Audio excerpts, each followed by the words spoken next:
के नताइज आना बाकी हैं, तो हम एक्सपेक्ट करेंगे ये जो लीड है ये कम हो सकती है या बराबर भी हो सकती है, या फिर अली साहब आगे भी जा सकते हैं, या नहीं ऐसा कुछ भी नहीं? देखिए, लीड कम हो सकती है सलमान, लेकिन शिकस्त कामयाबी में बदलना बहुत मुश्किल है। 21,000 के करीब जो आप बता रहे हैं लीड, ये बहुत लीड है। और मेरा ख्याल है जो ज़्यादा ओवरवेलमिंग पोलिंग स्टेशंस होंगे वहाँ के नताइज आ चुके हैं।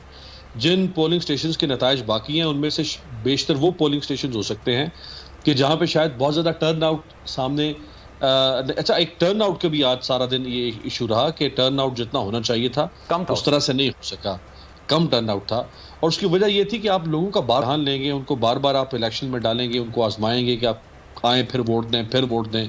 पहले 2018 के इलेक्शन, फिर 19 फरवरी को ज़िमनी इलेक्शन, अब फिर 10 अप्रैल का ज़िमनी इलेक्शन। तो हमारे यहाँ लोगों के अंदर वो जिम्मेदारी का एहसास नहीं है कि हमें अपने वोट को इमानत के तौर पर इस्तेमाल करना है और हमें हर हाल में वोट कास्ट करना चाहिए। तो इसलिए टर्न आउट जो है वो तो यकीनी तौर पे कम ही होना था। लेकिन अब देखें इसमें इसके बाद अब NA 249 का ज़िमनी इलेक्शन भी जो कराची का है। अब आज के इलेक्शन हारने के बाद अब तहरीक इंसाफ वालों की एक, मैं आपको अभी पेशगी बता रहा हूं कि इनके पास बहाना क्या है कि हम क्यों हारे। इन्होंने कहना है कि जी ये हमारी हार कोई हार नहीं है। क्यों जी? क्योंकि ये सीट तो थी ही मुस्लिम लीग नून की, तो वो जीत गए, लिहाजा ये हमारी हार नहीं है। अब इनके इसी आर्ग्यूमेंट को सामने रखते हुए NA 249 तो तहरीक इंसाफ का था। अगर तहरीक इंसाफ वहां हार जाए तो फिर कहा जाएगी आपकी दलील? मुझे NA 249 के अंदर भी तहरीक इंसाफ की कामयाबी जो है वो मुश्किल नजर आ रही। अगर वहां पे कामयाब होती भी है तहरीक इंसाफ तो बहुत थिन मार्जिन के साथ कामयाब होगी। ये जो पंजाब के अंदर इलेक्शन 2 वजीराबाद का और ये डस्का का, ये पूरी पंजाब हुकूमत उस्मान बुज़दार साहब के हवाले से भी एक आप समझ लें कि लोगों का एक रेफरेंडम है। और इसके बाद अब मजीद आगे कोई ज़िमनी इलेक्शन तो नहीं है अगले कुछ अरसे में हमें नज़र आ रहा, लेकिन ये सारे ज़िमनी इलेक्शन जो हुए अब तक 10 के करीब, उनमें से सिर्फ एक नशिस्त जो है वो तहरीक इंसाफ कामयाब हो सकी है उस पर। बाकी 8 या 9 ज़िमनी इलेक्शन तहरीक इंसाफ हारी है, खुद नौशहरा से हार गई। नौशहरा जो कि खटक ख़ानदान का गढ़ है और खटक ख़ानदान को खैबर पख्तूनख्वा का शरीफ ख़ानदान कहा जाता है।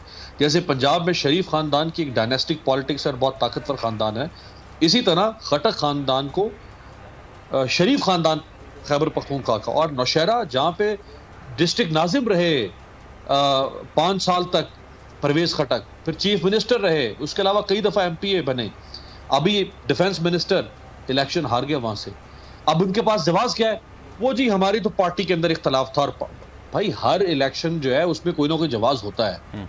ये नहीं कि आप हारे तो उसका जवाब है और कोई और हार जाए, अगर नून लीग हार जाए तो उसका जवाब नहीं है। तो हार होती है, आप हारे हैं सो हारे हैं। माय क्वेश्चन इज, बड़े बड़े सानियात भी उस्मान बुज़दार की कुर्सी नहीं हिला सके, तो सर ये छोटा सा सानिया क्या कुर्सी हिला पाएगा? और उसका जवाब जैसा कि आपने पहले ही मेंशन कर दिया कि ये तो पहले ही नून लीग की सीट थी, उन्हीं के पास थी।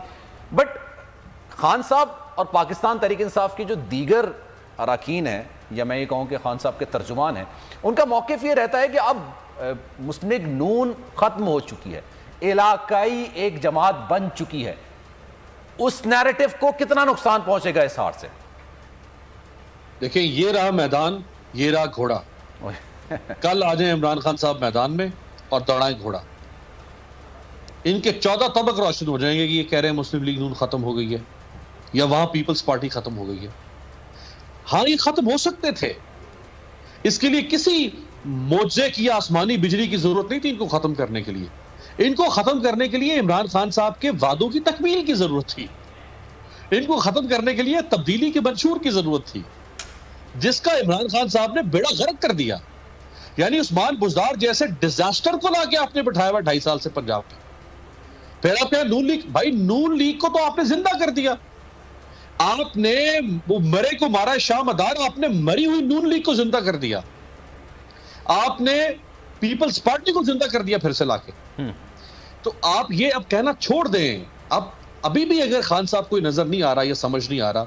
अच्छा, अब एक और चीज आप सलमान देखें कि ये जो लास्ट उनका क्वेश्चन आंसर का सेशन हुआ लोगों के साथ, जब लोग उनसे सवाल कर रहे थे तो वो उन सवालों के जवाब वे काउंटर करते थे लोगों को। वो सोचते नहीं थे कि ये जो सवाल आ रहा है, ये एक सवाल, देखिए जब एक शख्स आपसे सवाल करता है ना, इसका मतलब है कि पीछे हजारों लोगों ने वो सवाल सोचा होगा। एग्जैक्टली। तो एक शख्स ने वो सवाल आपके सामने रखा है। हर सवाल हजारों लोगों के, लाखों लोगों के जहनों में होता है। वो और वो महंगाई भी इस कदर हो गई है, फिर बातें हैं, वादे जो बहुत किए हुए थे उसकी तकमील नजर नहीं आती। अमीर साहब, मैं एक ब्रेकिंग मैं कर लूं, फिर आपकी तरफ वापस आऊंगा। और ब्रेकिंग ये है कि NA 75 डस्का